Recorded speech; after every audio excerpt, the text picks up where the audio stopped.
Հայաստանում ամենահայտնի 3 չինական ուտեստները։ Առաջին տեղում լապշաներն են, որը մեզ ավելի հայտնի է ոկ անվանմամբ։ Տապակած լապշան բանջարեղենով, մսով կամ ծովամթերքով դարձել է չինական խոհանոցի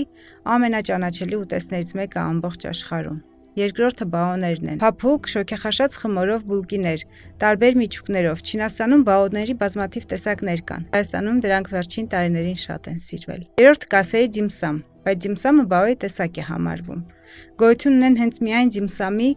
բազմաթիվ տեսակներ, բայց մեզ հայտնի է այն որպես չինական շոգեխաշած խինկալի տարբեր միջուկներով։ Եթե դիմսամը համարենք բաոյի տեսակ,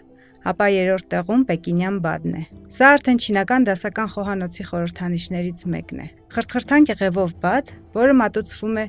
բարակ լոշիկներով,